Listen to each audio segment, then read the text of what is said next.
This podcast is proudly sponsored by Cafe Postale.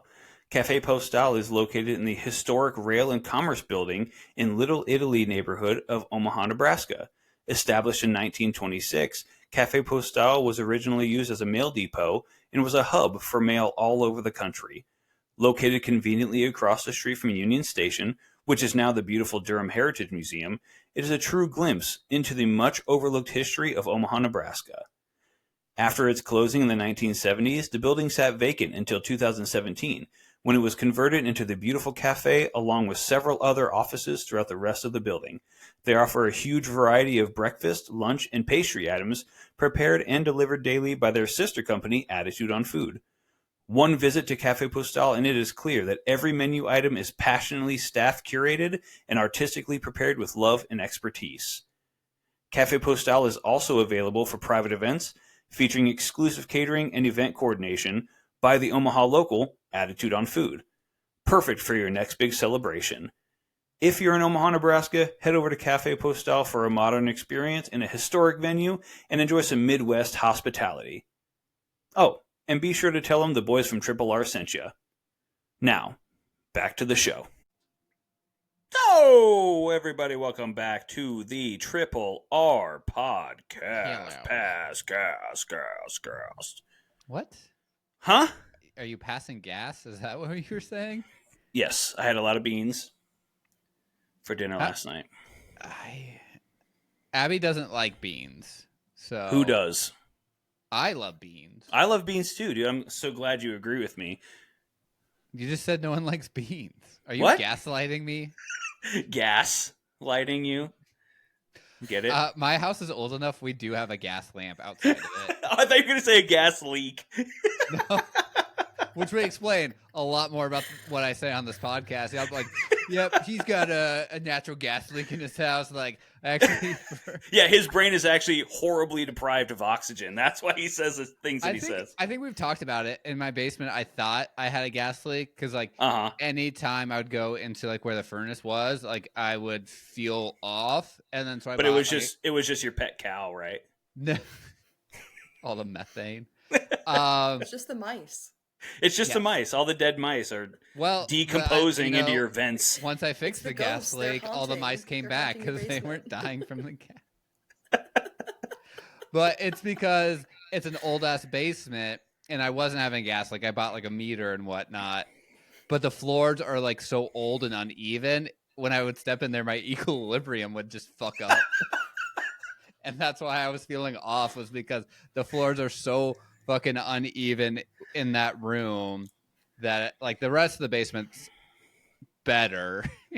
Like, the main, like, but that, like, where it's an unfinished part of it. And so when I would step in there, I'd be like, oh, I feel weird because my equilibrium was just so fucked up. What was the word you just said? Yep. Yeah, equilibrium. Equilibrium. You tore your labrum? Is that what you said? I think that's in the back. I'm pretty sure. Yeah, it's like, right. I just tore my labrum over here. Yep. Speaking of tearing stuff, I have a question for you real quick before we start. Yeah. If you could kill somebody and get away with it, who would it be? Damien Vincent. Boring. You wouldn't have a podcast, bitch. I would have a better podcast. Yeah, it would actually be doing numbers. Yes. Well, hopefully, I don't know if we've actually got. I love how we said we were going to release a poll to see who everyone's. I did. I put it up there. Oh, was it actually? I thought you just. I thought. Well, you didn't put like. I actually thought like an actual poll people would vote on. You said you were like a flag poll. You're like, I thought we had to climb to the top and push a button to vote. Yeah. Like those weird things where you see the people like run on the pole over the like a greased up pole to like grab the flag at the end. Like in Philadelphia? Yeah, I would definitely be better at that than you. You are full of your own farts, dude. Well, yeah, that would propel me. Anything physical except for running, I will kill you. You'd have to catch me first. Oh, yeah, that's right. Anyways, welcome back to the Triple R podcast. Today, answer who you would kill. It's not important, dude. I was just setting you up. I was just setting you up for failure. That's what I'm talking about. Excuse me. Meow. Kitten mittens. Cat in the wool. Now you're speaking my language. Now you're talking my language. Anyways, the person whose voice you keep hearing is our special guest today, and it is a very special guest, if I do say so myself. I am very biased towards this guest. But our guest today is the general manager of Cafe Postale, which is...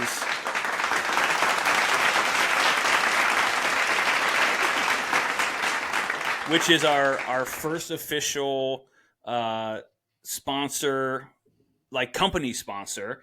We've had a couple others who are just individual. Shout out the Paddy Wagon Podcast. Tune in. Shout out, Patty. But our first official business sponsorship.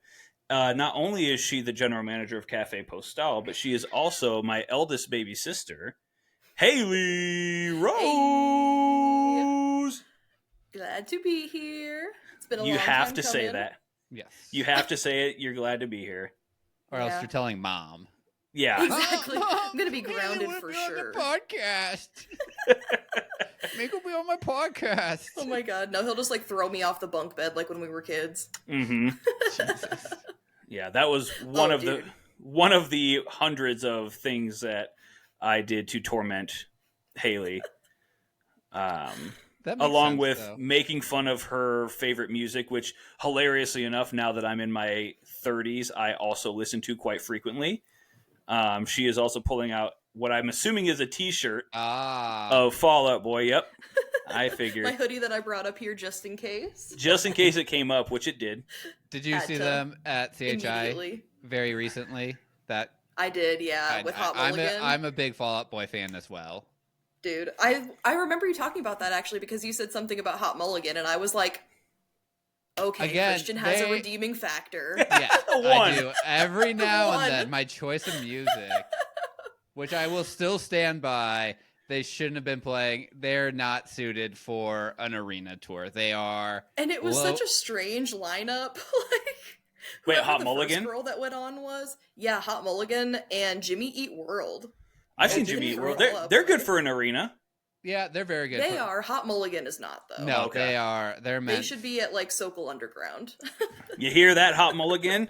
Fucking At least imposters. they could be above. No, they're just like their music style. Right. Like I absolutely love them. And I really wanted to see them. I've seen Fall Out Boy a lot, and I do like Fall Out Boy. I don't like their newer stuff, and I had just caught them in Kansas City, and it was the same exact like set list, and so I was like, oh, I'll go see Hot Mulligan. But Hot Mulligan is meant like their sound's meant for a like imagine seeing like any of your like metal bands in a giant arena. It just doesn't check out as much. Like you lose some of the vibe by like not throwing yourself into someone else. Right. When you're up in the seats, especially, like if you don't have general admission, if you're up in the chairs, it's so awkward to be like trying to move around at all. And it's when you're listening to that kind of music, it feels like you should be. So it feels unnatural to just be stood there in the seats like. And it was also, I was, of course, or no? bought the cheapest seats. And so I'm back there with other people. And it's like, no one knows any idea who Hot Mulligan is. No. And I'm so like funny. singing along. Autumn went with us. And Hot Mulligan is one of her favorite bands. That's who she was there to see. And nobody else was standing up.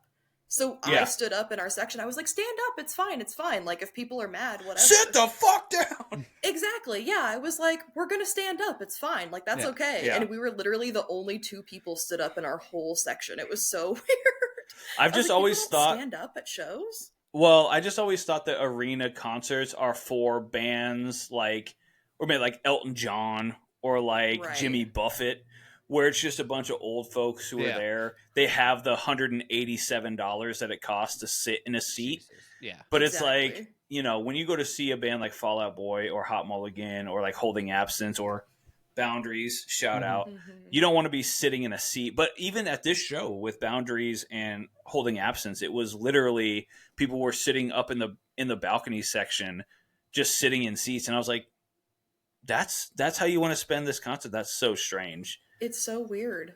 Yeah.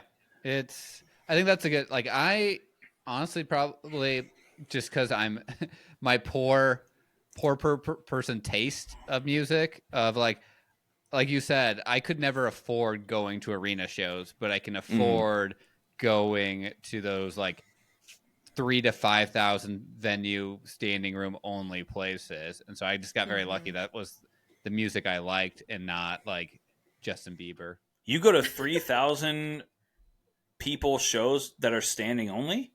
I was gonna say that's huge. That's huge. That's a theater.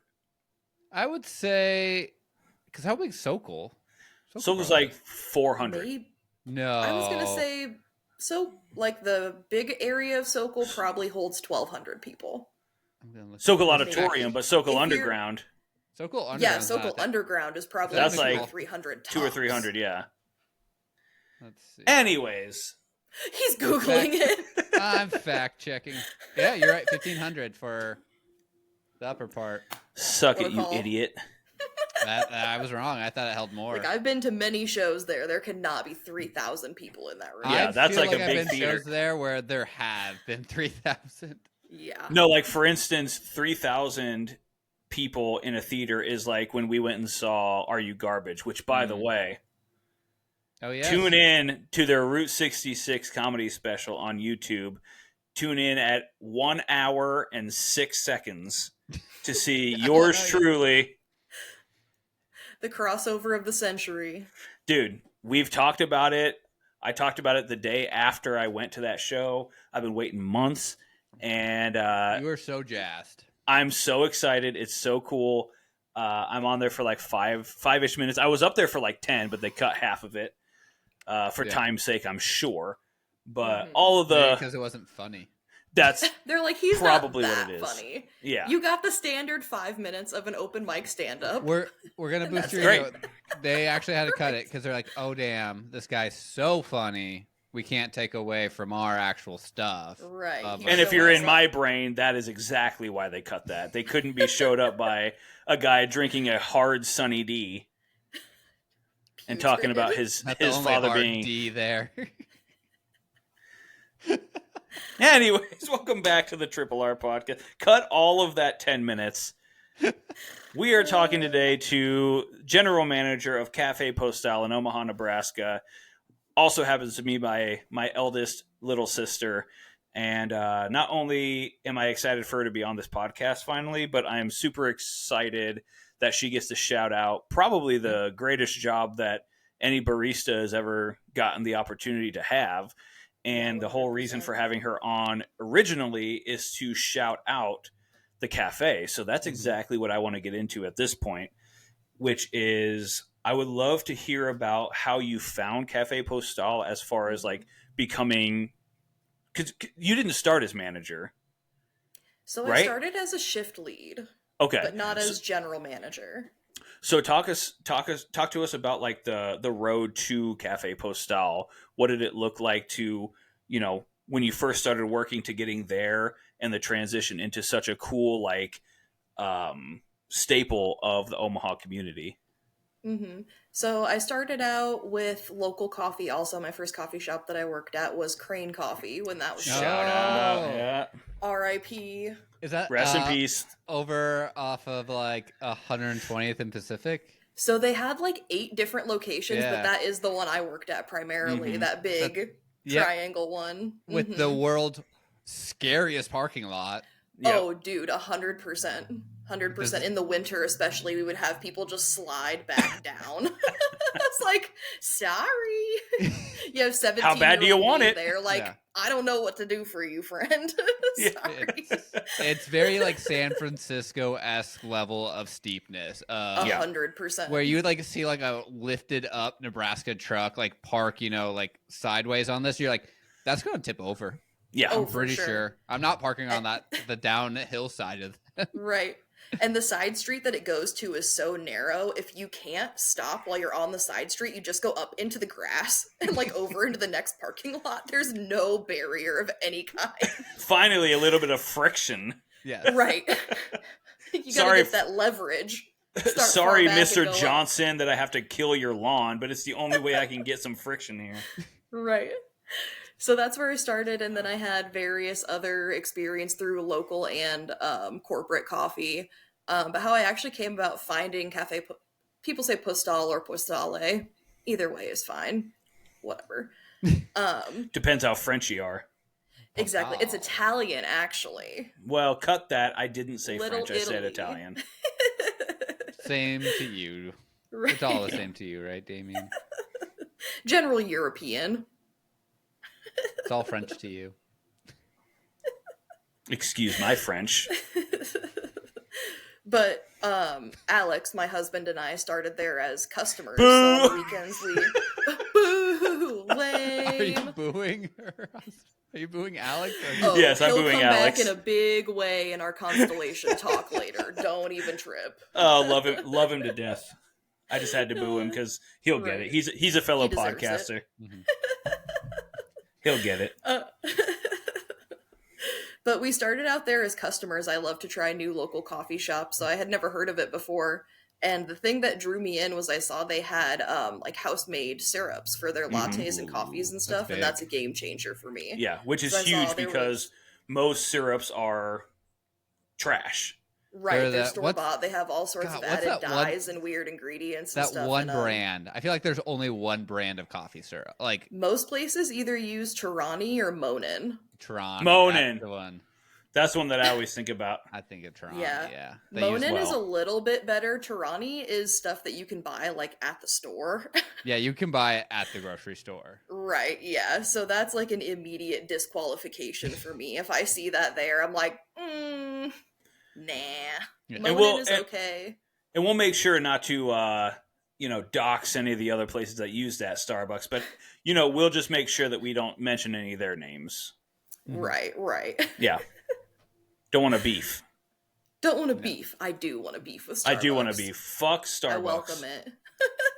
That's true. They're basically their own self-sustaining economy because Yeah. every syrup, every cup, every spoon, every milk pitcher is Starbucks brand. Mhm. So when you order, I worked there briefly.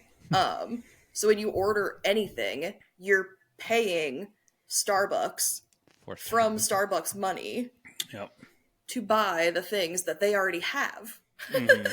And So they're just keeping themselves going. it's also very McDonald's like, where like McDonald's mission is like, no matter where you get McDonald's throughout the world, it has to taste exactly the same. So it's very like corporate, and that I'm guessing Starbucks is very similar, where they try to get that 100%. mission. And yeah, Starbucks is, I actively try not to go unless it is dude. literally the only option for coffee. Good. The only time that I turn my back on my morals for Starbucks is I Disney. will Disney, because that's really the only option. Yeah. But we generally try to stop before we go to Mhm. Disney. But the most recent new drink that they just introduced was the Cortado, the Oh, yeah, I brown love sugar, the the brown Cortado. sugar Cortado, and it is goose Mhm. gang, if you know what I mean. Mhm. Okay. That's Yeah, it. notch. Cortado is delicious. Yes, but you can get a Cortado at Cafe Postale. Am I right? Right. You should get a Cortado anywhere else. I love how David like, fuck Starbucks, but they got this really good drink I like to get. But Like, actually, you I was should just go there get it. yesterday. Look. The only reason I'm ever going to represent Starbucks on this podcast is if they ask me to represent Starbucks on this podcast. Well, we already In ruined which that, case, Damien. yeah. Right. So Like, see here as to why we will not sponsor you. yeah. Anyways, let's talk about the Superior Cafe. Yeah. So And their you were amazing talking about, syrups. and their amazing syrups. So you were talking about, you appreciate Cafe Postal because of the homemade syrups, right? Right, exactly. So- Attention to detail. Yeah. What is it exactly about that you wanted to hype up? I feel like it's just super unique to most places, just using whatever they can find, they don't pay attention to the ingredients and stuff that are in there. So I think it's really cool that we have not only the freedom to really decide what flavors we want, because you can make a simple syrup out of basically anything. Mhm. So we can make whatever flavors we want, have it at our own time frame, so we don't ever have to worry about it being out of stock anywhere. Yeah. And it just allows us more creativity really to make more custom and unique drinks. Do you have a favorite custom syrup as of right now that you have? Ooh, my favorite one that we have all the time is the brown sugar cardamom, but right now for Ooh. seasonal we have a fresh mint Okay. simple Ooh, syrup Okay. that is delicious. That sounds And for our great. spring menu, not out yet, this is a sneak peek, Ooh. is a pistachio mint. Oh, hell yeah. Pistachio. Oh, it's so good. You guys like to do recs on this podcast, Yes. so that's my rec. I gotta Come in, ask, get a pistachio mint latte. Oof. do you have lavender? Yes, we do have lavender, and that's That one of our is house-made ones. So hard to find because I love like a lavender honey latte, Oh, dude, yes. and it is so hard to find that combo. Yeah. Well, not only is it so hard to find good. that combo, but it's hard to find real good lavender syrup. Yes. Right, that's Most not made lavender from, like, syrup just is perfume. flavoring. Yeah, Mm-hmm. it's That's mostly true. like perfume, so you're Just getting a a little hint. spritz Exactly. of Chanel No. 5. Yeah. Chanel number 5. You mean Mambo number 5? Well, little bit of Little bit of lavender in my life. little bit of Chanel No. 5. Little bit of cardamom in my drink. Little bit of gallon of saffron. Call back. Anyways. So, okay, so you started as a shift lead.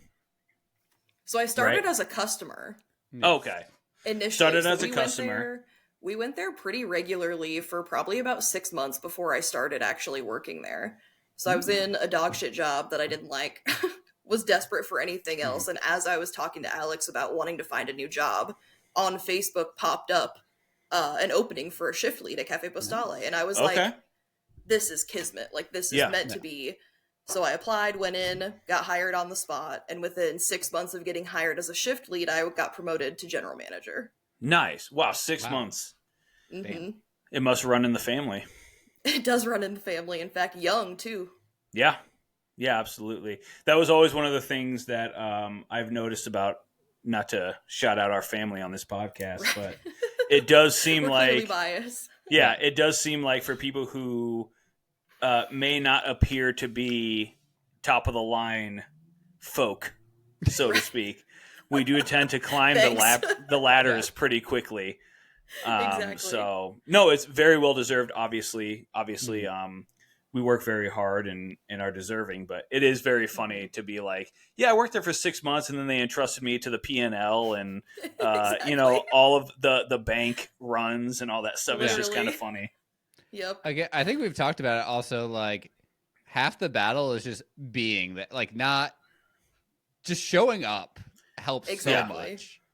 You can Showing like, up and being creative. They're like, oh, right. you're And dependable. showing up and just being like, hey, have you ever considered that things could be like better? Yeah. Right. Interesting thought. Yeah. Well, I think the other thing, me being in the food industry for so long and you being in the barista industry for so long, I think part of the reason is you just wear people down with your ideas. Right.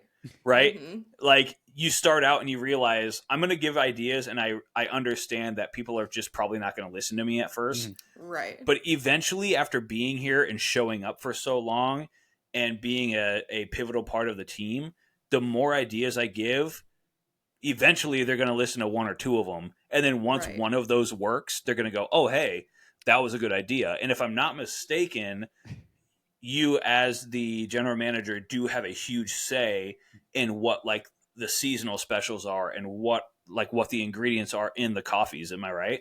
Yeah, 100%. So all of our seasonal menus are made by our staff, which is, I think, a really cool, perk of us also, because a lot of times... Coffee, perk. It's just Fun play on words. Sorry. unintentional, but Yes. even better. But I think that's a really unique thing, and it leads to a lot of different kind of ideas, because somebody will suggest one thing that you're like, I don't know, that sounds kind of interesting, like it might be really good or it might be really bad, but let's try it. And sometimes they are really gross and sometimes they're really good. And I think that's a big difference between working between like a local coffee shop and a corporate coffee shop, especially, is you get kind of free reign essentially to be like, okay, but what if we did something, it's like last year we did a pistachio and sage latte. Ooh. And it's like, that sounds like it might be a little bit gross, but you try it and it's like, oh, okay, like that actually works really well. Yeah. So it's really cool to be able, to nurture other people's creativity with getting to like express my own as well. Yeah. So do you have, of course you have coffee, but what are your pastries like?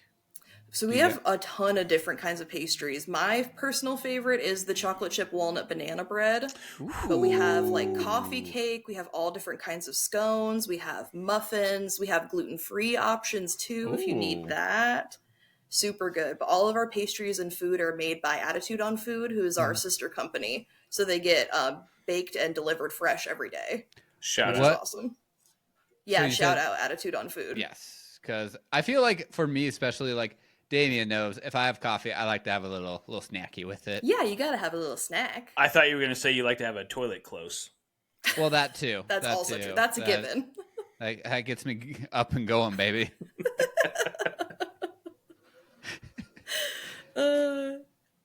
If you want like a full breakfast, though, we do have like breakfast sandwiches and things like that as well. They're so good. What's your favorite breakfast sandwich? I like our everything bagel sandwich. That one has smoked Gouda and bacon jam. Or we have a new one that is a cheddar chive biscuit with sausage and scrambled eggs. This all really is good. Making me very hungry as we were recording this around dinner time. Yeah, it takes all my self-control to not eat food there every single day. You talked about some of like the hits with coffee flavors. Have there been any misses? Like ones where you're like, hey, this sounds like it could be like a cool idea, and then you tried it, you're like, this is terrible. This was no more. Yeah, there have been a couple we tried. What was it? Dead air. Dead air. I know. I'm sorry. There are so few misses. So many of them are so good. But I definitely have had ones either not turn out the way I thought they would. We tried to do like an espresso tonic one time that had orange juice in it as well. And was it my favorite? Yeah. Personally, some people really liked it, but something about the acid of the orange with the acid of the espresso was like too much for me. It's like one of those things that you're not supposed to do, like having mouthwash after you have orange juice or something like that. It just doesn't sit right. So that actually brings up a big like 50-50 division question that I've always had, and I know where I stand on this question. But I'm curious as somebody who curates, like, especially coffee flavors, right? Because you really do have to play a fine line, because if you put out something that people don't like, that's your reputation on the line, right? Right, exactly. And it's so, risky. Yeah, it's risky. And so the question that I have is, have you ever tried a recipe that is like orange and chocolate? Because it is a 50-50 divide on orange and chocolate combination. Have you ever done that? I haven't in coffee personally, but I do like the flavors of orange and chocolate together. It would be super good to do like a candied orange mocha or something like that. Interesting. Because I was about to say, so like Christmas time they have those like chocolate oranges. Yeah. And I ate at least 5 of those during this season. Wait. Is it 2-1 right now? Is Probably. Is it you 2? Don't like it? You don't like fucking hate chocolate orange. I think it is one of the. I always say, would you mix lime in chocolate? No, I probably would. You wouldn't.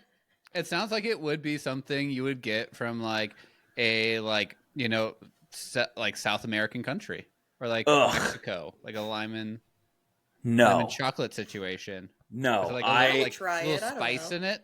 No, I despise. She gets what I'm throwing down as I'm. Chocolate orange is one of the worst dessert flavors I've ever experienced. And keep in mind, I have tried it multiple times because, as Haley knows, if I don't like some type of food, I will continuously try it because I'm a big proponent of like, if you don't like some type of food, it's because you haven't had it cooked or prepared correctly. Right. Yeah. Right? You have to try it multiple different ways. I have tried orange chocolate on several occasions, and nothing about it is worth it to me. Really? Huh. So I was curious about that because in order to trailblaze and create a new like reason for people to come and try your stuff, you have to try some interesting flavors I could only Right, assume. exactly. And I didn't know if orange and chocolate was something that you had thought of. But, I'm actually curious now that you haven't done it. I'm curious to see if you try that. Maybe for would that be a summer drink? I was thinking Christmas, like a Christmas I was orange. gonna say it could be a Christmas drink for sure. My only struggle with fruit in coffee is if you do it in a latte, you can't do dairy milk with it because the citrus makes it curdle. And there are a Exactly. lot of people, surprisingly, because we do have most people get alternative milks, but there are some people who are like, no, I will not drink a non-dairy milk. I love Make me this drink. I love a full fat milk. It just has to be. Ugh. It just has to be in something that goes with that flavor. It has to be something Right. that reads full milk. Mm-hmm. And I just don't Yeah. think that citrus would make No. sense. No, it would have to be almost in maybe like a cold brew. That's a good Like idea. if you did cold brew with a little bit of chocolate and I don't know, because orange simple syrup is so hard because it turns into kind of the same issue as lavender in that sometimes it turns perfumey. Yes. And you don't really get the flavor That's what of it the is. Orange, you just get the that blossomy. And it's not right. that bitter zest of Yes, orange, exactly. which is less the sweetness of the orange and more like the floral notes.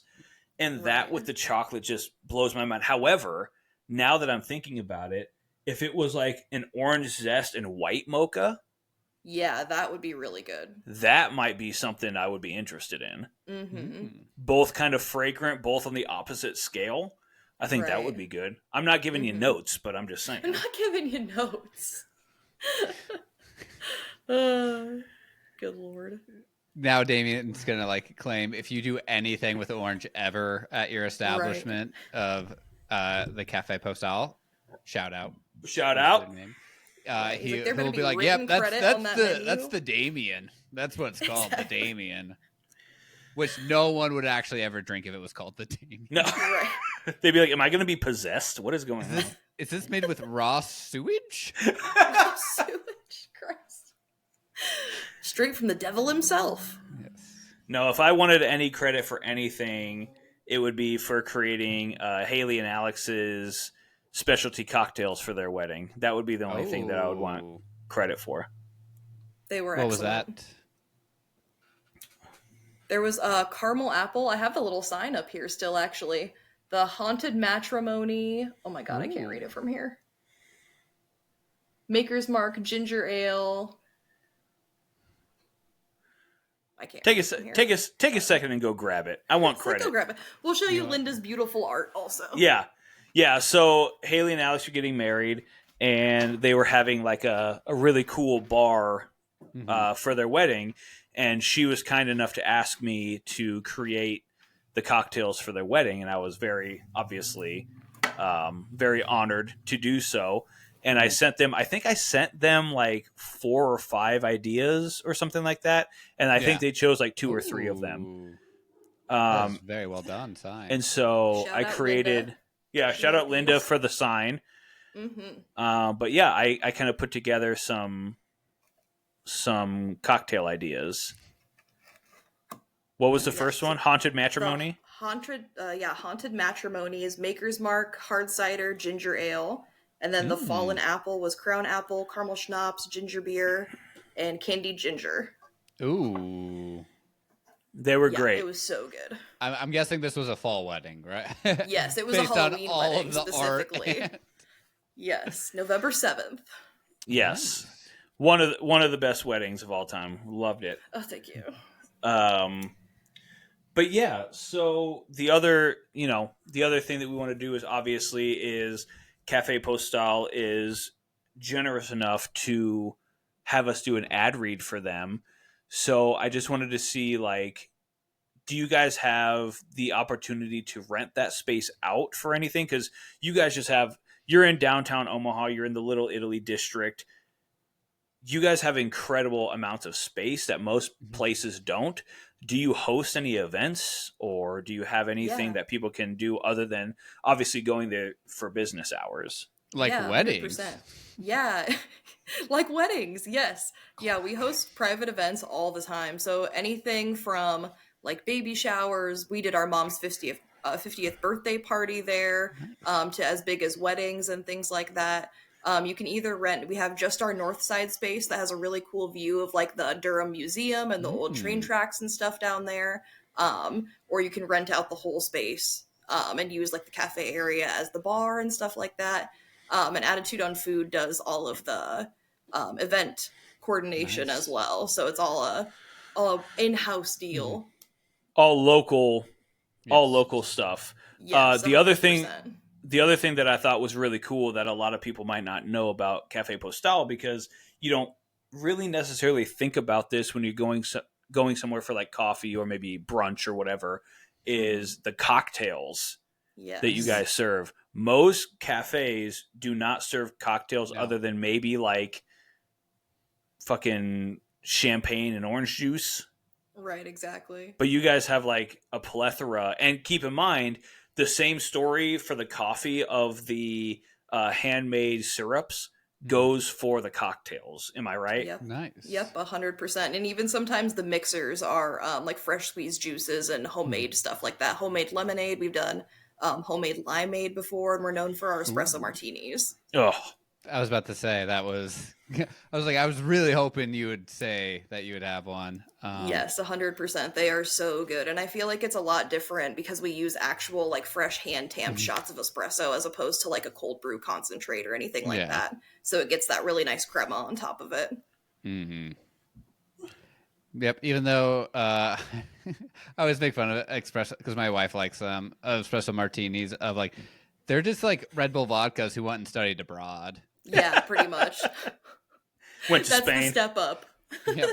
Once you turn 25, you have to shift from vodka Red Bulls to espresso martinis. That's the grown-up version. What about Monster Bombs?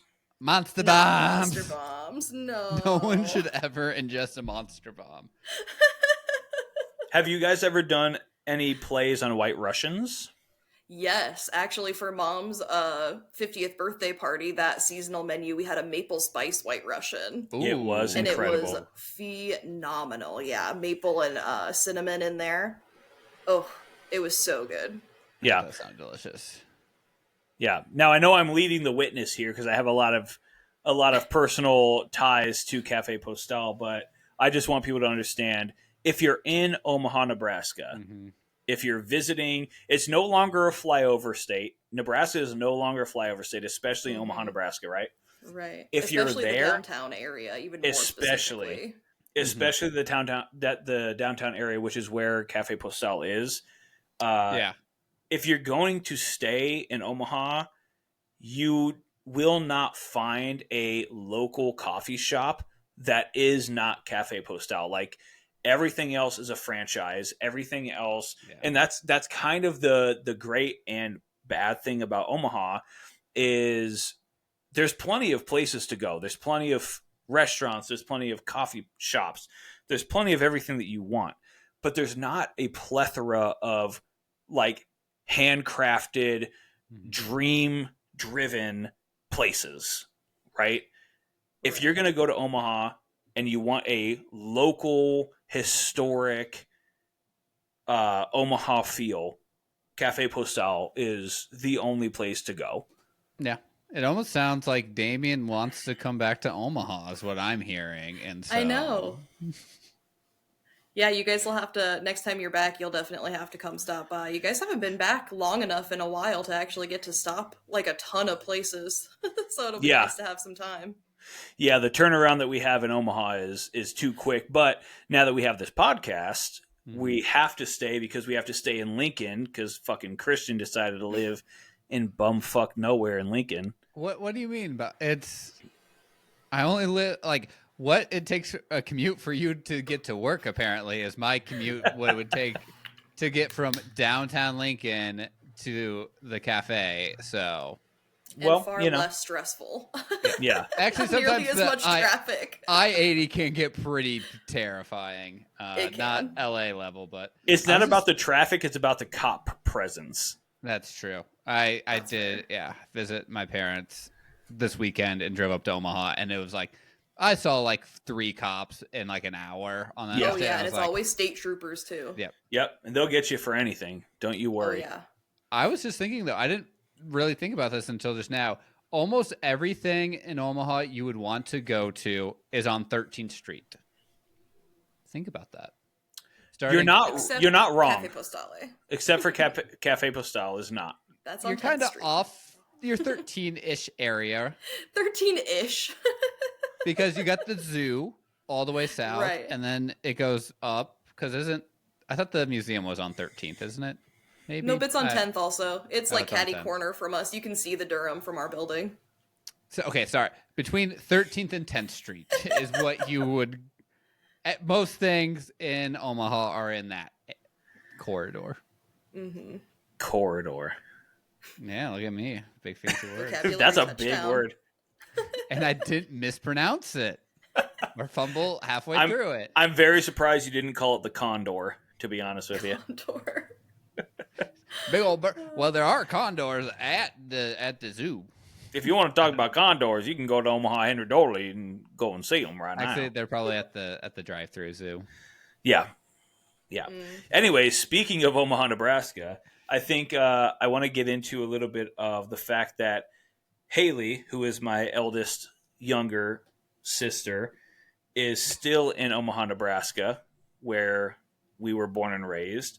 And I wanted to get a little bit into the theme of this podcast, which is, me being a roamer, so to speak.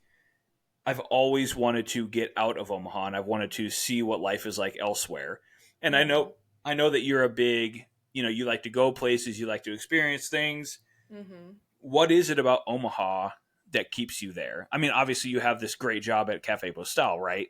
But is there more than just your job, or what is it that keeps you there? Yeah, a big part of it is family, as it is for most people. I feel like obviously our grandparents and our mom and our other siblings are still here. Basically everybody but Damien is still here. Abandoned the family. Exactly. Somebody had to stay behind. It's all on me. God. You're just like your dad. You're just like your father, just abandoning everyone. I'm chasing the Juggalo dream. Jesus fucking Christ. No, that's a big part of it. It's too easy of a setup not. Bring it up. I'll cheers to that. Yep. Anyways, no. Anyways, so that's a big part of it. So family. That's a big part of it. So I feel like I like to think of Omaha as like a home base where I just come kind of in between traveling other places. Because like Dame said, we like to go a ton of other places. We try to take at least one trip a year. Most of the time to somewhere we haven't been before, unless it's to California. Shout out. Love when you guys come to Cali. Great time. Yeah, it's so much fun. You guys are a big fan of Seattle or Washington. We love the Seattle area. If you were to move anywhere, do you think that would be where you would choose? That would definitely be the top of the list of places I've actually been. I like to think I'd like to move to like Ireland or Scotland or somewhere like that and be out in the middle of nowhere. But at the same time, I'm like, I like the convenience of city living. Yeah. It's nice to have ready access to things. But yeah, if I was going to pick somewhere that I had actually been already, it would definitely be the Seattle area. More specifically, we went to Stanwood, Washington this last summer. And that was gorgeous. For any of my Twilight fans, it's big Twilight vibes. And it's beautiful. That's where you stayed in the cabin, right? Yep, that was right on a lake. It was it was beautiful. And the hiking is so good up there. The food is so good. Of course, the coffee is amazing. Yeah. Definitely my favorite place we've ever been. I definitely feel like it also, with Omaha, a lot of people feel like trapped a little bit because the cost of living is still very affordable versus like Seattle is amazing, but it's also thinking about like, I don't know if I can afford to live here. Right, exactly. Yeah. And I mean, that city we were in, I think the population was maybe 7,000 people. It was super small, but I looked on Zillow, of course, as you do while you're on vacation. Yeah. The most millennial thing to do. We've talked about that many times. Yeah. Yeah, 100%. But you can't get a single family home for less than $1 million there. It doesn't exist. it's not there. So I was like, yeah, I like the idea of having an affordable, because we own our house too. We don't rent. So that's a huge benefit for us here too, is we can afford to actually own a home and build equity and maybe give ourselves the opportunity later to move somewhere else. Because I'm definitely not opposed to living outside of Omaha. The opportunity just hasn't really presented itself yet in a way that's been appealing enough to give up everything that we have here. Well, in the I house that you definitely guys, wouldn't be opposed. yeah, well, in the house that you guys live in Omaha is in a pretty historic neighborhood. You got a fantastic deal. Exactly. Yeah, we got super, super lucky in the house we found and when we found it. So we had It's a to pretty take that historic house, opportunity. right? Yeah, it was built in 1934. Because Christian lives in a pretty Yeah, pretty mine's historic house as well. 1928, and Dang, go off. which is probably you've dealt with is amazing to have an old house, but like when shit breaks, you're like, oh, this Yeah. sucks to fix. Yeah, Like, it comes with its own list of downfalls. yeah, it's like at least with my house, it's still like plaster walls versus like normal drywall. So like if that like breaks, I'm like, what? I'm not like a 1940s handyman. Right. Like, and They I try to still watch make the stuff YouTube to videos. repair this? Yeah. Like I have to watch YouTube videos and they're like, oh, I was like, I have been having to watch like British YouTube videos about how to fix my American house Oh my because they're God. the only like YouTube that has like similar style of housing. And I'm like, Right. Christian fucking YouTube's how to fix a 1930s house. Like, yeah, see, if the plaster's peeling, you just gotta go to the sink and get some water, hey? And then you gotta go and get some white paint and you just mix it right up, see? I actually like to repair one of my walls. I had to buy like this product from the UK because nowhere in America had it, and it like made it's like that the like product made sense for what I needed it to do on one of the walls, and I was like, oh, this is much easier than anything else. So I had to like import it. And That's crazy. With how many old homes there are in America, you would think that that would not be such a slim market.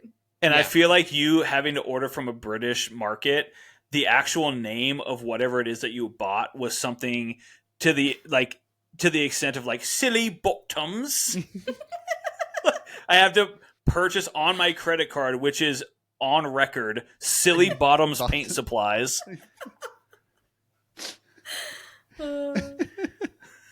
The credit card company's like, stop that one for sure. They're like, There's that's no way a fraud real. for sure. And he's like, honestly, that's the one that isn't fraud. Yes. No. The I only needed one. I really needed silly bottoms because my life depended on it. Oh my God. The biggest issue we've had is with like the extreme weather we get here, all the storms and stuff we had this last year especially, is some of the windows don't seal quite all the way. Everything just has shifted over time, so there's a little gap just big enough to funnel water through if it rains hard enough. I've also wondered in like old school places in the Midwest, do you guys find issues with the plumbing is pretty common? I haven't personally had issues with that one, but I know it is a common issue. Yeah. Luckily for me, a lot of it had been replaced by the previous owners, which is super nice. And like they for sure, like when we bought our house, they're like, yeah, there's no lead, but there was at one point, but not anymore. They replaced it, and I was like, well, that's good. Right. I assure you, we got rid of the lead. Yeah. I was like, well, that's good. And so, yeah, because it can be expensive. But I think there is some, like, so, like, after lead, they started using galvanized steel, but that starts to get old as well. But, yeah, I've found, I think I've talked about it on the podcast, of, like, when I go, like, just to replace, like a light fixture, it's 100 years of other people dicking around with stuff who didn't know what they were doing. And so like what I think should just be like a 5-minute job is like 3 runs to the hardware store. I've shocked myself. Right. 15 YouTube videos. Yeah. Yeah. They're all in British. No. Right. In British. In British. You're like, what? This is not what this is called. Why do I have to search every search I do to find out how to fix my house has to start with silly bottom or spotted dick? I don't understand what's going on. So speaking of historic Omaha, I wanted to get into a little bit because you're a Remainer. You've been in Omaha your whole life, and I know that because you work at such a historic landmark, right? You're a big fan of Omaha history. And you kind of alluded to it at the beginning of this podcast, but we have talked about, Christian and I have talked about on this podcast before about the magic of Hummel Park Right. in Omaha. Magic is one word for it. Yeah. And I don't know. There it is. Yep, that's a story. Nice book. But I don't know anybody who knows more about Hummel Park than you and Christian have. And it is a fascinating, if you're ever going to Omaha, I think all three of us can attest, you have to go to Hummel Park, right? Disclaimer, during the day.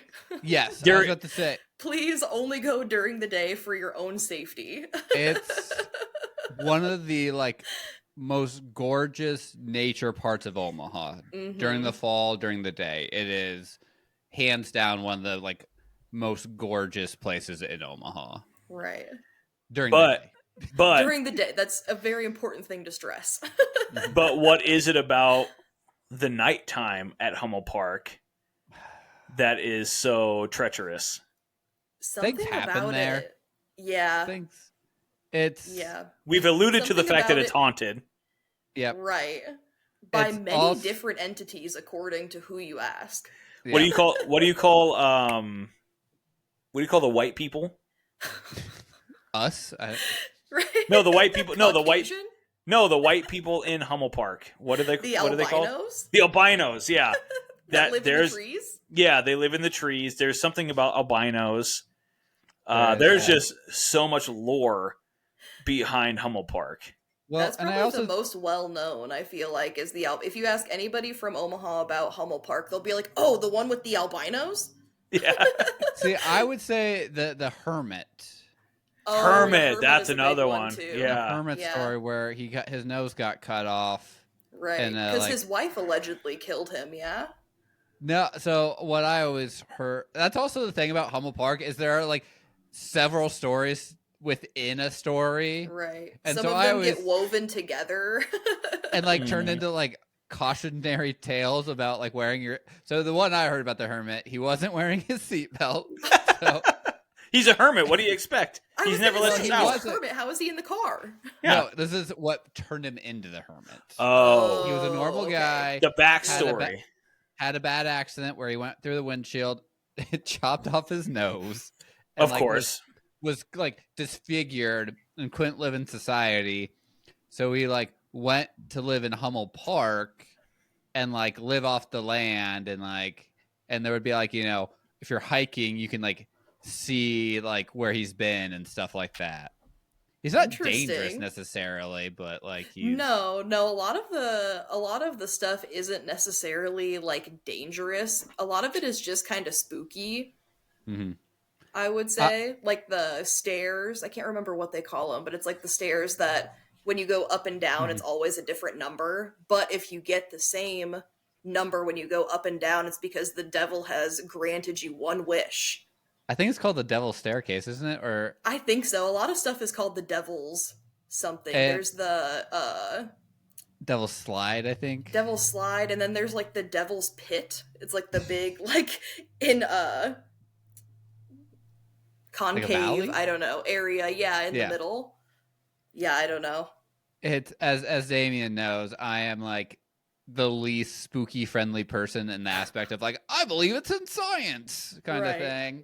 Where it's oh, the staircase, the reason why you miscount is because they're such decrepit staircases because they were built during the New Deal, and so they're old limestone stairs that are falling apart. So yeah, you miscount because it depends where you step on the stairs. Of course, yeah, they're all cracked so wild you can't take the same path twice. Devil snare, devil stare. It'll only kill you faster. All right, Hermione. Kill you faster. Right Harry Potter. I I also think the big part of Hummel Park, where it gets kind of its rep, is the proximity. There we go. Proximity. Yep. I know big words. I just can't pronounce them correctly. Apparently, That's blasphemy. It's in a rougher part of Omaha, and so a lot of like sketchier people would go up there to do sketchy things, and I think that's where a lot of the lore comes from. Right. And I was interested in your personal story that you guys had mentioned in the previous episode where you had talked about Hummel Park, about the girl that you knew that. Yeah. Did she get murdered or was she just missing?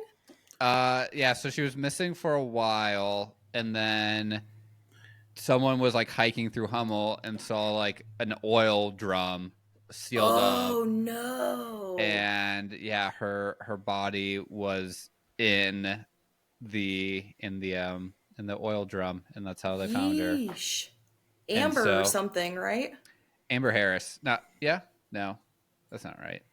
Amber, the founder of the Amber Alert. Yeah, that's a different Amber. Oh, but no, yeah, yeah. So that was, and then there's always like this Satanist things, right? Yeah, all the rituals that go on there. Mm-hmm. I think they say there's a couple portals in the woods. Oh yeah. There's that, and then also very sad, depressing historical of like it's like hangings happened there. Yeah, lots of lynchings there in the 1919 and 1920. Yes. Yeah. Not so great. That's not a great aspect of Omaha history that should be talked about more. Now that like you don't learn that as a child growing up in Omaha, being like, oh yeah, we can probably see Omaha was historically. You can still see on maps very racially divided. 100%. Still is. It's in the top 5. Yeah, top 5 in the country. Most segregated. It's very cities. segregated. Yep. Which again is not an aspect of a lot of people like to talk about Omaha, but they should. Right. Yeah.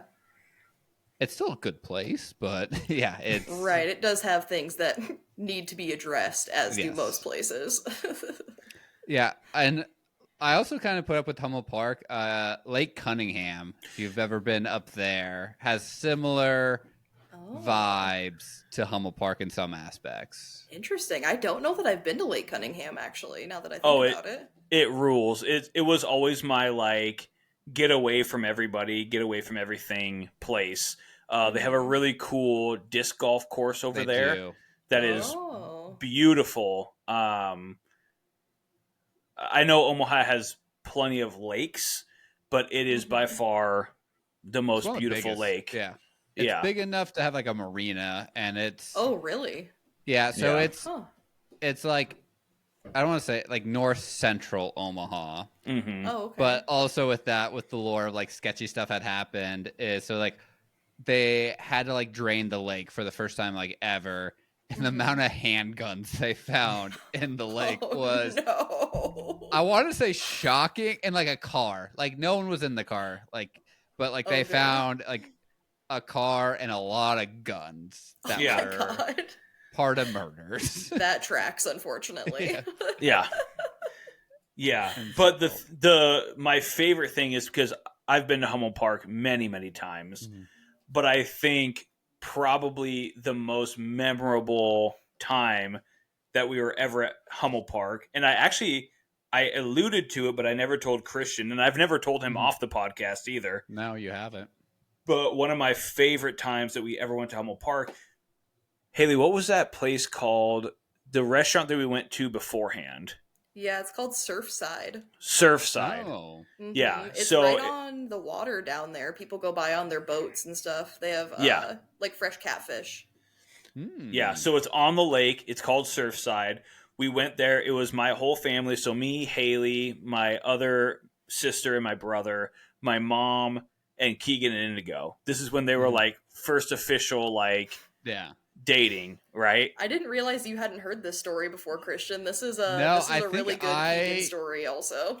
I think I had just left Nebraska at this point. Like, because was it? Yeah, this was after was 5 your wedding, or 6 right? years ago. Yeah, well, it would have had to been 7 to 8 years ago because we've been in California. God, yeah, you guys still lived here. Yeah, it was like half a year before we left. So it would have had to have been like 7 or 8 years ago. Yeah, because I left Nebraska like literally the day after Damien and Abby's wedding. Yeah. Like that was my last like kind of hurrah in Nebraska. Right. And I was like, attend the wedding, and then I was gone forever. Yeah. Wild. So, long story short, we had this plan that all of us were going to go to Surfside, get a bunch of fried catfish and their little corn fritters. Yeah. Oh, so good with the honey. That corn place, nuggets, baby. I don't know if it's still open, but if it is, check out Surfside. That place rules.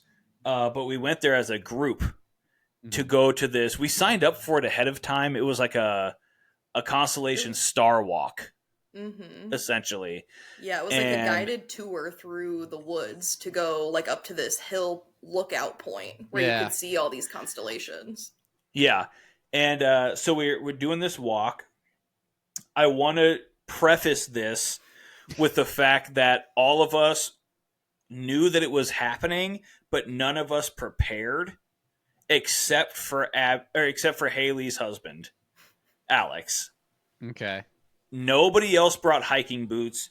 Nobody else brought like backup equipment. We were all just basically planning on going for seafood, like river food, technically. It is river food.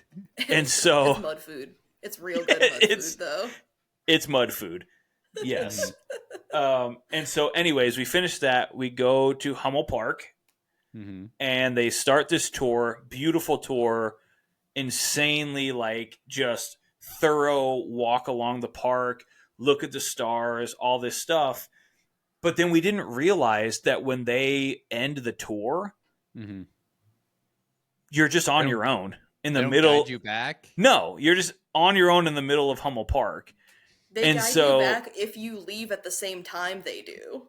Yeah. Oh, and you guys. But they're like, okay, here's the lookout point. So we were still looking, and they just bounced. They just left. They just left us there. Which I think it should be noted that people who aren't from Nebraska don't realize that area of Nebraska is so hilly. It's so hilly. It's actual hilly and like it's pitch black at night. There's no lights. Hiking trails through like a pretty dense forest, like a forest that like has never been cut down for wood or had fires. Right. It's been there since like the 1900s and has never been touched. So if you're there by yourself in the middle of the night, you have the starlight to guide you. That is it. And the spooky stories. And exactly, the albinos, who ironically grow, they glow in the starlight. So if you can find some albinos, they'll guide you home. Moon. They glow with the moon. Yeah. Yeah. So unfortunately, red eyes. Exactly, the little rat eyes. But unfortunately, there were no albinos out that night. And so we were there and the tour left. We stayed for a little bit longer because we wanted to look at, the stars and the stirs. And then we made the classic mistake of allowing Keegan to try to guide us back. To be fair, out of all that, like, I have met all these people in the story, and, like, of everyone, I feel like Keegan would be the best one to lead. That's what we all thought. We thought, all right, let's let Keegan take the lead. We got to quit saying his name. He already has right choice for that. He's already sent us so many letters to our P.O. box. Cease and desist my name in your podcast. Anyways, so he said, don't worry, guys. I dropped a pin. I dropped a pin at where our cars are at. Which is funny. That works when, like, it's a straight shot if you're in a parking lot. But yep. This is acres of land in the middle of nothing that we're fully unfamiliar with. To be fair, me and Keegan used to go trail running together in the woods. And, like, between Omaha and Lincoln, there's a really good state park along the Platte River. So, like, I've gone with Keegan running where it was also, it did get pitch black one time and we did get lost. So yeah, but it wasn't Hummel Park that is haunted. No, right. No. You know, known for having an extremely high crime rate. Yeah. In the we were nighttime also specifically. in like hiking, trail running attire, not in like probably like Converse. Someone probably in that group probably had Converse on. I think Haley wore Converse and I wore Vans for whatever reason. But also, you don't understand that when you're in Hummel at that time of night, your GPS gets hacked by all the ghosts. So you drop a pin, and they'll move that pin the other side of the place. Every which way. Yeah. So, long story short, we entrust Keegan to get us back to our car, right? Yeah. And this is when we should have figured that this was not going to be successful. I looked up at the sky and I see a giant like 777 plane in the sky. And I look at Keegan and I go, "Hey Keegan, which star is that?" And he was like, that's probably like based on the trajectory of the sky and these constellations, I would guess that's like Venus. Keep in mind, I'm clearly fucking with him. and so, everybody knows it but him. Yeah, and so because I'm fucking with him and he's trying to answer, I go, "Oh shit, this isn't going to go well."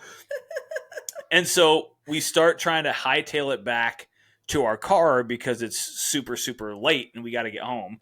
I'm sure it's a school night at this point. Yeah. Right. And so we entrust Keegan and take it back really quick because I feel like there's one key thing that you need to know. Good use of vernacular of this Thank podcast. You. The vernaculus, shout out. I had to freshen up vernaculus. Yeah, shout out vernaculus. Local Omaha But to take band. it back to when we were at Surfside, we told our waitress what we were about to go do. She was That's like, "Oh, what are you guys up to tonight?" And we told her, and she was like, "You're gonna go hiking in those woods at nighttime?" Yeah. And we were like, "Yeah, it's like a guided tour, it's fine." And she goes, "Well, I'll look out in the paper for you tomorrow." That is the predecessor to every horror forest movie I've ever seen. Seriously. She gave us a warning. You don't want to go in those woods at night. People don't come back after going at a fucking like diner that's out in the middle of nowhere. Yep. Yeah, 100%. So we were all going into it like, haha, that's funny. Like, she thinks we're gonna die or something. Yeah. This stupid catfish bitch. Right, she doesn't know anything. She's been drinking too much of the Missouri River. Exactly. This mud woman. Mudfish. Yeah. She's been eating on the pesticides that come into the river. Oh, I gotta listen to the lady who served me corn fritters. Turns out she knew what the fuck she was talking about. Too right. I wish I remembered her name, but shout out that waitress at Surfside. We should have listened shout out to you. We're sorry. Belinda. Belinda. Anyways, continue. Yeah. So she gave us that warning. Yeah. Yeah. We entrusted Keegan to get us back because he dropped a pin. Your husband was the most prepared with his hiking boots. Yep. Proceed. So we were going through the woods. It's pitch black out at this point. We're all following Keegan in a single file line down these weird, like, haphazard stairs made of tree roots, essentially. Yep. Super uneven. Alex, the only person who's wearing hiking boots. Alex is her husband. Yeah. Alex is my husband. So he's walking in front of me. We established that at the beginning when you booed him. Sorry. Boo! True. Just had to make sure everybody knew. Yes. But he's walking in front of me. We're going down these crazy stairs. And he's the only person who came prepared to wear hiking boots and caught the toe of his boot on one of the steps to the point that he bent his foot back and it basically touched the back of his leg. Like, fully sprained his fucking ankle and went just tumbling down these stairs. See, the boots gave him too much confidence. Yeah, right. Yeah, exactly. You silly people wearing your He was Vans new and boot Converse. goofing and it did not pay off for him. Somebody was wearing fucking slippers, I'm pretty sure, and they didn't do that. I was wearing Toms. Yeah. like canvas shoes. Mhm. Yeah. I think that's what I was wearing. And he came so prepared with like laced up boots and jeans ready to go. And he Apparently was not the a only compass. one of us on that whole trip that got injured. And it's The only important one. it's important to notate that Alex is the flip-flop guy. Right. He Oh. always wears flip-flops. He only wears flip-flops. The first time we ever went to Vala's together, he wore flip-flops. For anybody who's not from Omaha, huge mistake. It's 100% dirt. Yep. Dirt and like fucking mulch thing. Yeah, exactly. And You gotta worry about manure the and little shit. piggies eating your little piggies. Yeah. Exactly. Pig on pig So- crime. He always wears flip-flops no matter what, but this one time he was like, yeah, I'm wearing boots, I'm ready to go. Did not work out for him. So this dude, probably 6 foot tall, Mm-hmm. just crumples while the rest of us are on this goddamn descent into madness, and just like a bowling ball just takes the rest of us out one by one. I think you just heard him go, fuck! He goes, ah! And everybody fucking hit the ground. So It's fucking dark too. dude, and keep in it mind, was- we're keep all in just mind, by phone flashlight. everybody is panicked, right? Everybody is on their like, oh my god, the white people, what are they called? The white The people albino. are coming for us. It's dark. They're gonna take Damien That's- as one of their own. They're like, "Hey, buddy, Yeah. you got off. We Yeah. lost you, but we're bringing you back to the home." Yeah, they're like, the white people are coming for us. The stars are not as bright as I thought. That's a plane. That's not Venus. And then all of a sudden, this boulder of a human comes tumbling down this root staircase, just one by one, taking us out like dominoes. That's the start of getting back to our freaking car, right?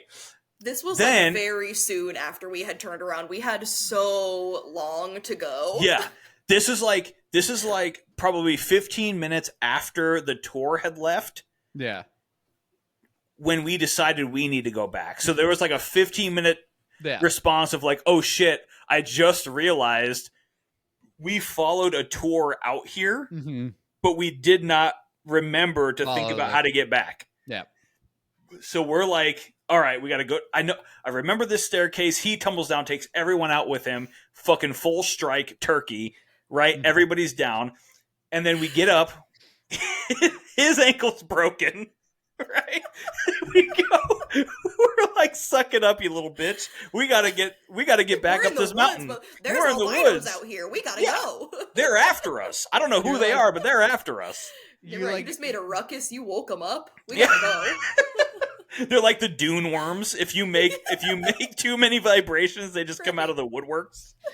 I was expecting you guys to make it like a fake makeshift, like fucking hospital gurney thing. Oh, no. Or, like, Absolutely not. Oh no! If you Nope, know any, just- if you know anything about Hummel, there is not sticks long enough to necessitate a 6-foot man being on a gurney. It's just get up and walk it off. Right. Meanwhile, his foot's at this angle, just causing permanent damage. and It so still clicks that night. and so we get him up. We get him up. Nobody thinks this story is funnier than Damien. This is his favorite story about Alex. We get him up. We brush him off. We're like, are you okay? He's like, no, I'm not okay. Well, what's the response to that? Well, too bad. Right. What do you We'll want come us to for do you in about the it? morning. So we're like, are you all right? And he's like, no, I'm not okay. All right, My Chemical Romance. And so we're like, well, you don't have a choice. You got to be okay because we got to keep trucking it forward. Right. Yeah. Keep in mind, at this point, we have just started, so we still are entrusting Keegan to get us back. And after this, if you know anything about Keegan, he can't handle that amount of stress. So he breaks down. Just gives up. Jesus He is trying. He is trying with all his might to keep it together, and he just is lost. But he can't admit it because Alex's ankle is broken, and everybody else is just panicking. The emergency has already happened. He can't tell us now that we're also lost. So he can't admit that he is so out of his depth right now because he's never been to Hummel Park up until this point. And so he can't tell us that he's lost. And so I go, all right, here's the deal. We are walking in circles. I'm going to go up the hill, and I'm going to get as high up as I can to see what I can see, right? Because we're trying to find our way in the middle of, like, a circle. I also have like to a point valley. out, you're a 15-minute drive from home. Yeah, it's so close. It's not so like close. You're out in the middle of not civilization. There is a... This is the one densely wooded area in this whole vicinity. Yeah. Like, it's not that complicated to figure out where we are, but it's dark. There's travesty ahead of us. Her husband is now paralyzed. None of us are prepared for this hike. The pin isn't working. The pin is taking us in circles. Yeah. We put all our faith in the pin. We're so dirty. We're trying to go by the North Star. It's a plane.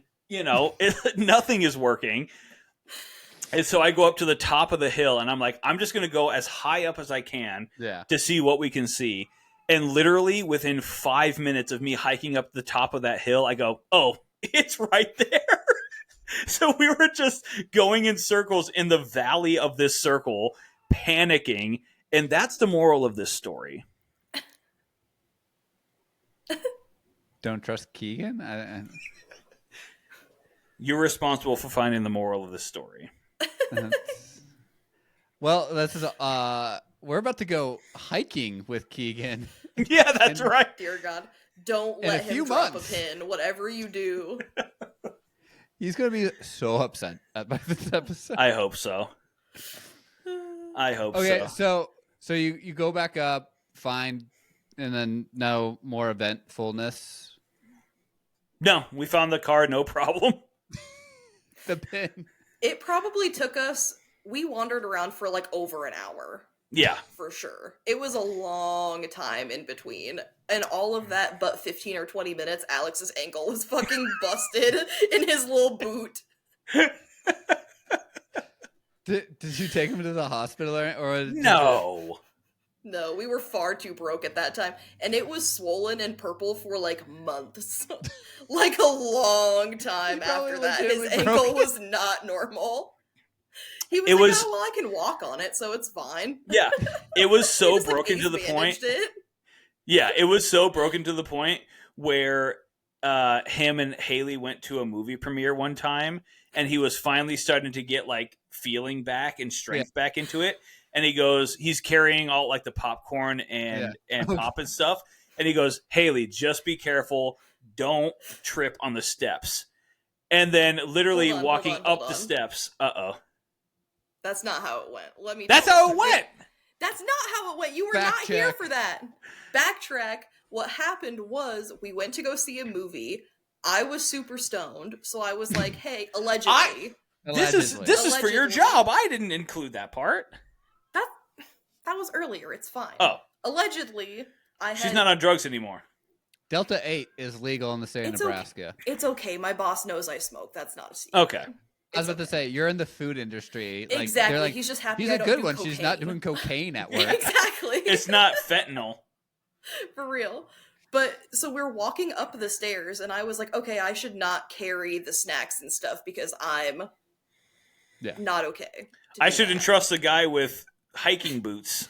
Who, he was wearing flip-flops this time, so they did him dirty also. He was behind me, and as I was carefully walking up the steps, thinking to myself, like, okay, step really careful.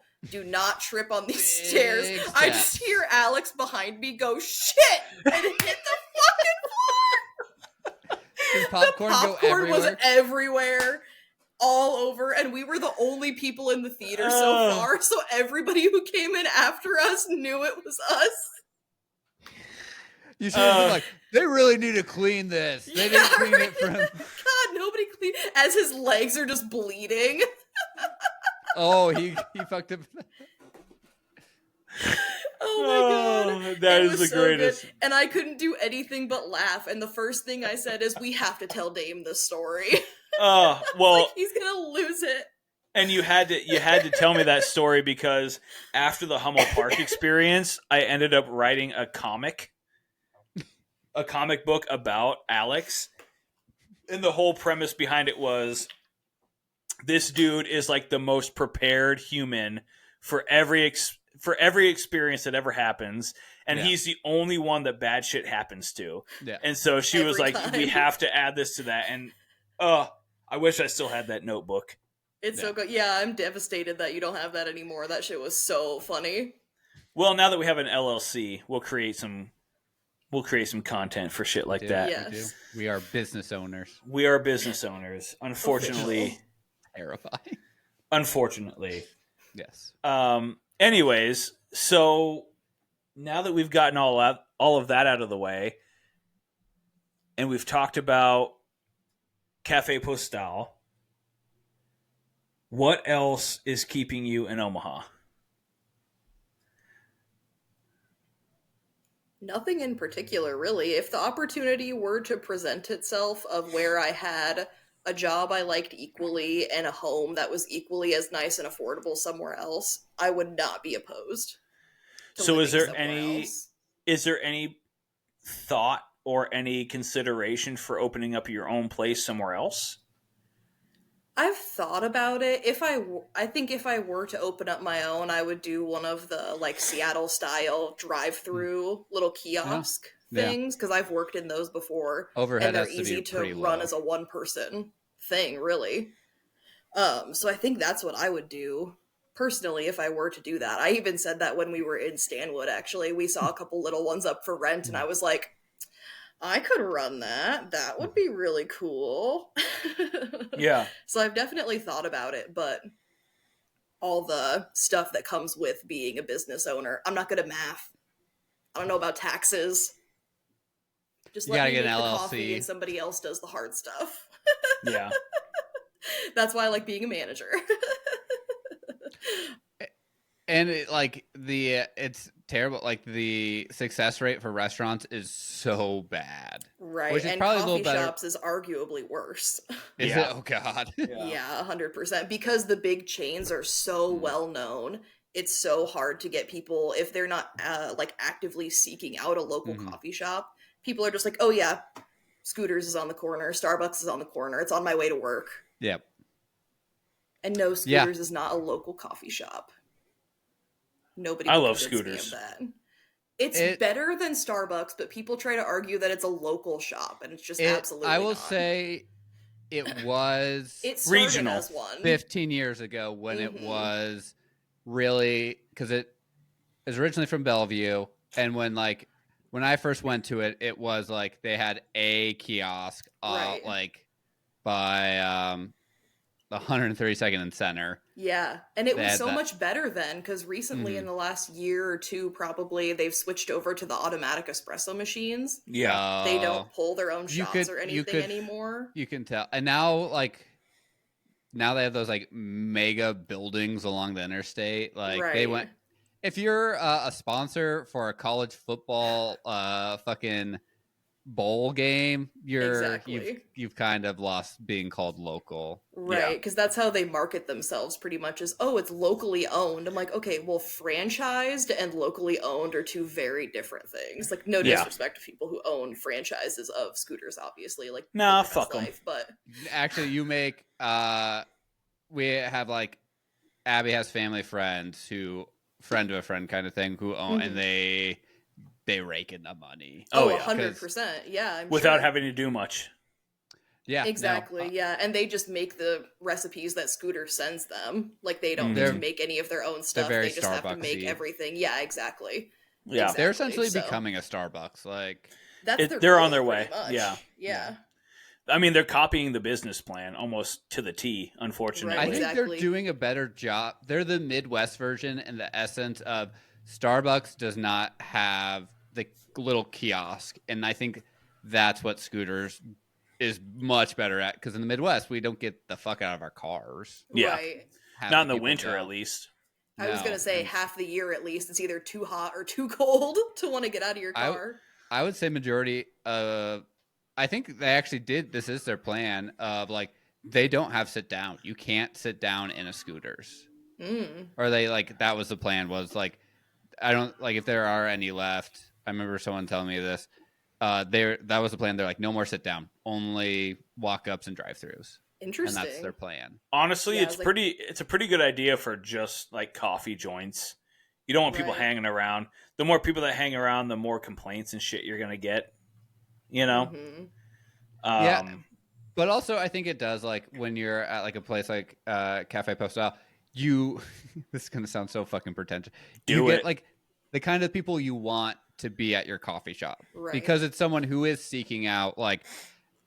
I think there is a big difference of people who want, like, coffee just to get and go real quick versus actually, like, if you want quality coffee and quality drinks. And I think that is a big difference, because, like, I love just pure black coffee if it's good, solid beans, where maybe you do have to pay a little extra, but because you know, like, you can see the person actually grinding the beans and, like, you know, fucking tapping it in, and like all of that is, I think, a big difference in, like, actual quality and sitting down and drinking it like that versus like, oh, I'm literally just getting this because I need caffeine. Like, it's no different than grabbing a fucking Monster.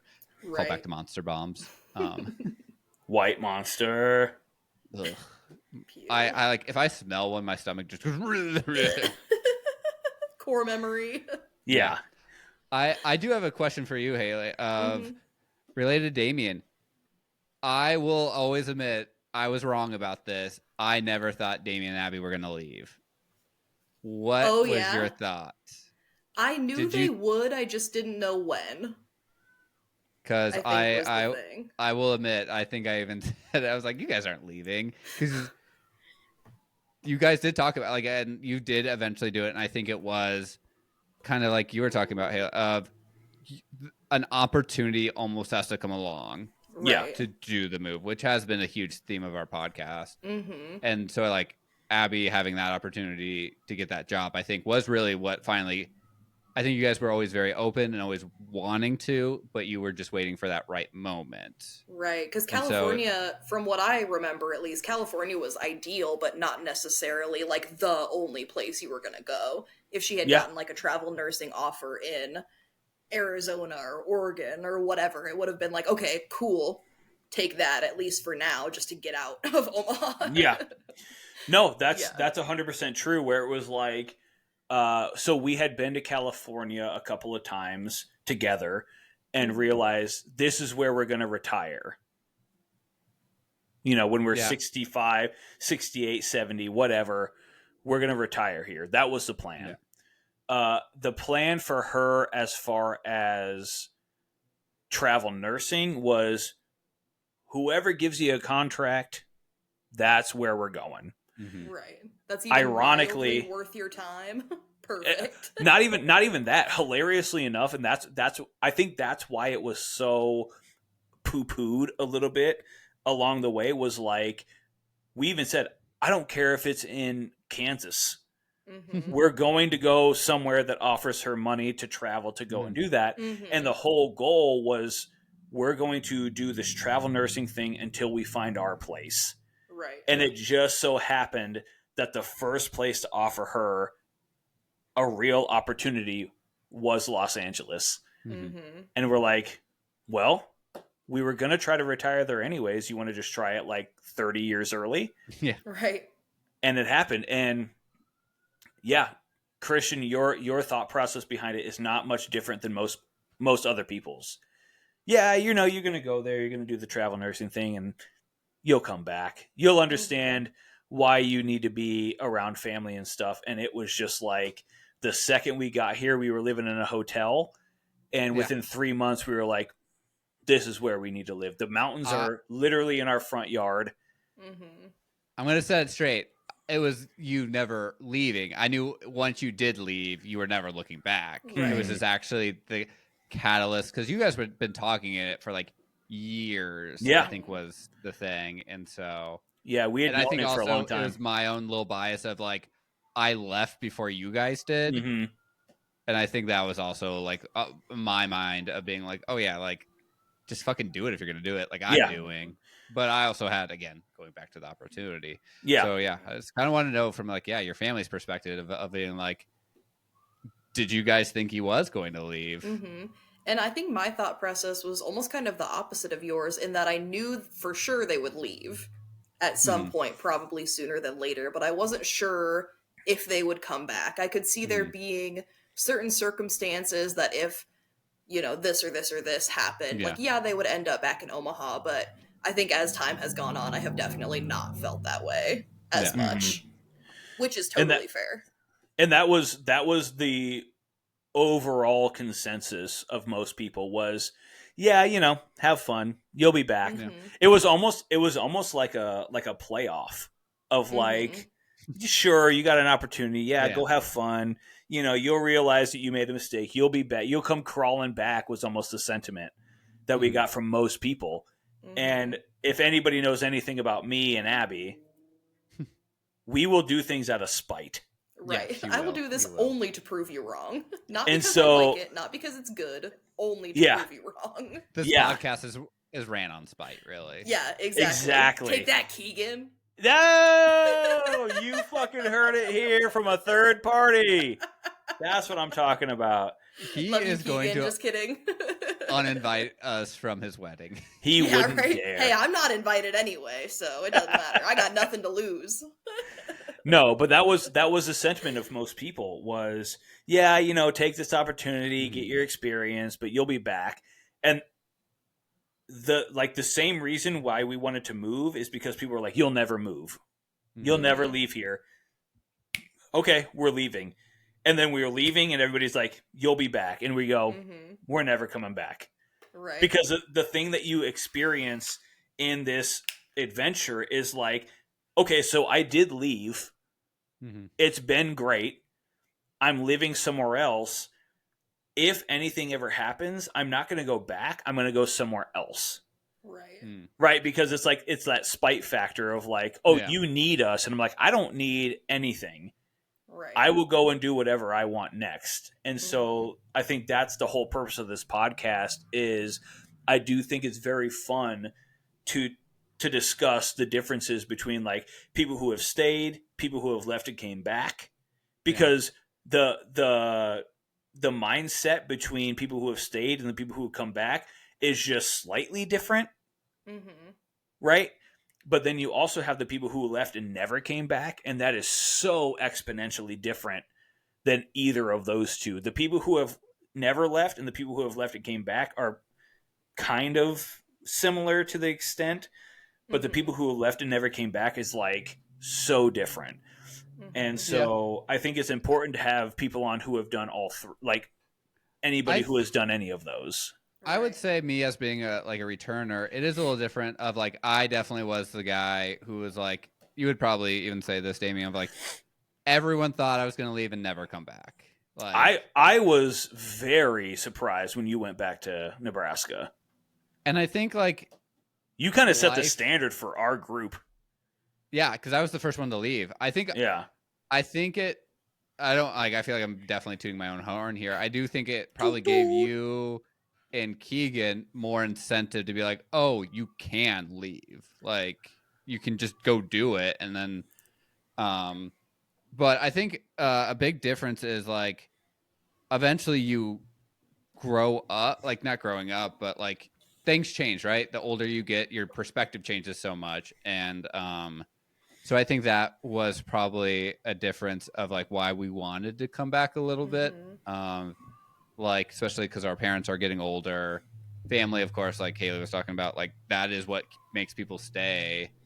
And just that aspect of, and having a nice support system here makes a big difference. And seeing people here, it is weird when you leave and then you come back and everyone else left already. Right.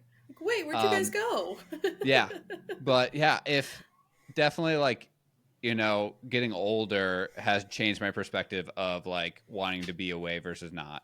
Because if you told me a decade ago, you're like, oh yeah, you're gonna move away and never look back. You're gonna go live in the mountains forever. You're gonna go do your thing and not come back. Maybe come like in the fucking like movies, be like, oh yeah, you'll be that guy who comes back like every decade and never like people are gonna be shocked when you're back, kind of thing. Right. Yeah. And then now I'm back here. Now you're back here. Yeah. Haley, what do you think happens when you die? All right, everybody. Thanks for tuning in to the Triple R podcast. Thanks for tuning in. As always, we appreciate you. If you're in Omaha, Nebraska, go to Cafe Postale. Have not said the address once. Oh yeah, it's 950 South 10th Street. 950 South 10th Street in Omaha, Nebraska, Little Italy district. Do yourself a favor. Go get a coffee. We'll put the socials. I am doing the external monologue, and you are you do it. Bye. Bye.